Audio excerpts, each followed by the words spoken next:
मित्रों, अगर कोई हमसे ये पूछे कि हमारे पूरे हिस्ट्री का या आपकी ज़िंदगी का सबसे बुरा साल कौन सा है, तो अधिकतर लोग यही कहेंगे कि सन 2020-21 जो कोरोना काल था, या उससे पीछे अगर कोई हिस्ट्री में जाना चाहे तो कुछ लोग सेकेंड वर्ल्ड वॉर का पीरियड 1939 से 1945, या और पीछे 1920 के आसपास जो स्पेनिश फ्लू फैला था उसकी बात करेंगे। लेकिन अगर हिस्टोरियंस की माने तो आज तक का सबसे बुरा साल जो कि माना जाता है, वो माना जाता है साल 536।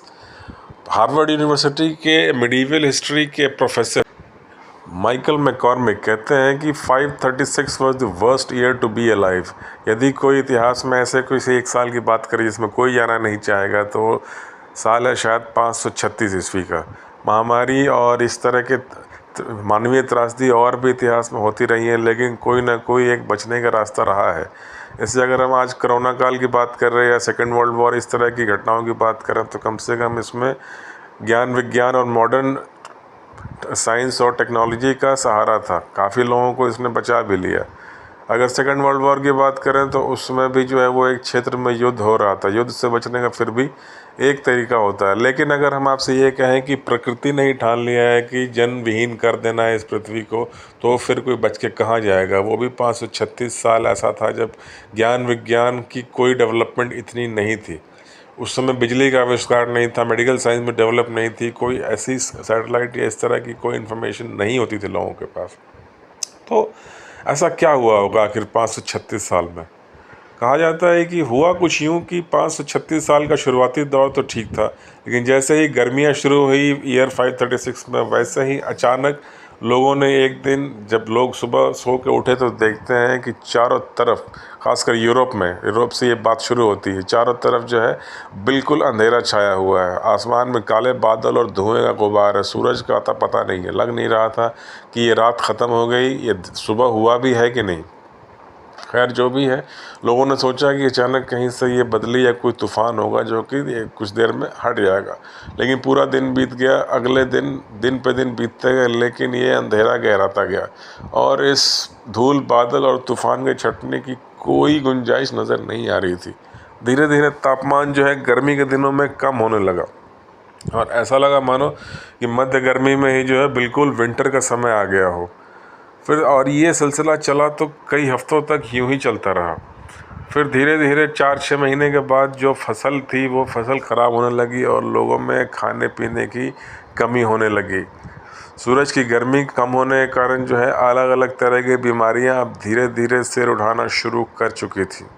लोगों को लगा कि अब ये क्या, उस समय विज्ञान नहीं था, कोई मौसम विज्ञान जो कि बताए कि ऐसा वेदर कंडीशन क्यों है। उसमें बिजली का आविष्कार नहीं था जिसका यूज़ करके जो है उजाला किया जा सके, गर्मी पैदा की जा सके। लोग किसी तरह घास फूस और लकड़ियों को जला के गर्मी पैदा करने की कोशिश कर रहे थे। लेकिन 6-8 महीने बीतते बीतते जो है बीमारी और अनाज की कमी के कारण अब लोगों की मौतें होनी शुरू हो गई थी। चीन जैसे देश में गर्मी का तापमान उस समय माना जाता है कि 2 डिग्री से लेकर 2.5 डिग्री के आसपास तक गिर गया था। गर्मी के दिनों में पूरा यूरोप और यहाँ तक कि जो मध्य एशिया के देश हैं जो कि गल्फ़ कंट्रीज़ हैं, वहाँ भी बर्फ़ की चादर जमने लगी थी। और यहाँ तक कि चाइना और ईस्ट एशिया में भी जो है अंधेरे का प्रकोप छाने लगा था और अनाज की कमी और बीमारी के कारण लोगों की मौतें होने लगी थी। शुरू में तो लोगों ने कम खा के गुजारा किया। उसके बाद भी जब काम नहीं चला तो फिर लोगों ने जानवरों को मार के खाना शुरू किया। यहाँ तक कि लोग अपने पालतू जानवरों को भी मार के खाना शुरू कर रहे थे ताकि वो किसी तरह जीवित रह सके। और ये सिलसिला लगातार 18 महीने तक चलता रहा। कहते हैं कि 18 महीने का अंत आते आते हालत ये हो गई थी यूरोप में कि लोग जब मर जाते थे तो उनके लाशों को दफनाने के बजाय लोग उनकी लाशों को खाकर किसी तरह से अपना पेट भरते थे और ज़िंदा रहने की कोशिश कर रहे थे। यानी कि जो पूरा एक तरह से नॉर्दर्न हेमिस्फीयर था, उत्तरी गोलार्ध, उसमें ये एक पूरी तरह से जनसंख्या विहीन हो चुकी थी, जन विहीन हो चुकी थी। माना जाता है कि 50 से 60% जो है पॉपुलेशन उस ज़माने की जो भी रही होगी वो ख़त्म हो चुकी थी। 18 महीने के बाद धीरे धीरे जो है सूरज निकलना शुरू हुआ, लेकिन सूरज में अभी वो गर्मी नहीं आ पा रही थी और जो बर्फ़ जम चुकी थी उस बर्फ़ को जमने में भी और समय लग रहा था। परिस्थितियाँ पूरी तरह सामान्य होने में कहते हैं कि लगभग 9 से 10 साल का समय लग गया। और यही नहीं, 536 के बाद 540-41 के आसपास जब थोड़ी सी जो है ये अंधेरा छट रहा था और सूरज निकलना शुरू हुआ, तब तक यूरोप में यानी कि रोम के आसपास जो है एक अजीबोगरीब प्लेग की एक बीमारी का जो है शुरुआत हुआ, जिससे फिर लोगों की मौतें होनी शुरू हो गई। और उसी समय जो है यूरोप में कुछ एक ज्वालामुखी में फिर से विस्फोट हुआ, जिससे फिर से तबाही मची। इसीलिए कहते हैं कि द डार्केस्ट डिकेड जो 536 से आगे जो 10 साल था, डार्केस्ट एंड कोल्डेस्ट डिकेड, यानी पिछले 2500 साल की जो रिकॉर्डेड हिस्ट्री थी उसका सबसे ठंडा दशक इसे माना गया। और ऐसा कहते हैं कि अनुमानतः लगभग 10 करोड़ लोगों की मृत्यु हो चुकी थी उस समय, जो कि उस समय की पूरी दुनिया भर की उत्तरी गोलार्ध के नॉर्दर्न हेमिस्फीयर की जनसंख्या का लगभग 40 से 50% था। तो इस ढंग से जो है अब वो गुत्थी उस समय तक नहीं सुलझी थी। फिर बाद में अब साइंटिस्टों ने ये पता लगाया है कि वो हुआ यूँ था कि आइसलैंड में और जो है पापुआ न्यू गिनी में कुछ एक ज्वालामुखी में एक साथ विस्फोट हुआ था, जिसके कारण जो है काले धुएं और राख की गुबार चारों तरफ फैल गई थी, जिस कारण ये त्रासदी हुई थी।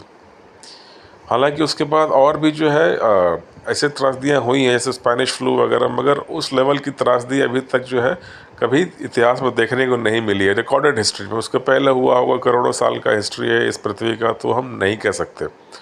और कहते हैं कि इसे जो 6ठी शताब्दी है, इसे darkest century of the human history भी माना जाता है।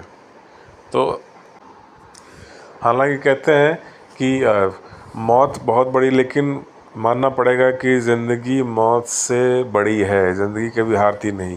ऐसी त्रासदी होने के बावजूद भी जो है मानवता आज भी जीवित है, जीवन के अंश आज भी मौजूद है इस पृथ्वी पर। जीवन फिर से पनप जाती है और वो आगे का रास्ता ढूंढ लेती है, और ये चीज़ें इतिहास के पन्नों में एक काले धब्बे की तरह कैद होकर रह जाती हैं।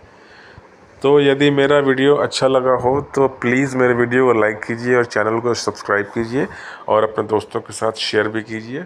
मिलते हैं फिर बहुत जल्दी किसी और रोचक विषय पर बात करेंगे। तब तक के लिए बहुत बहुत धन्यवाद मेरा वीडियो देखने के लिए।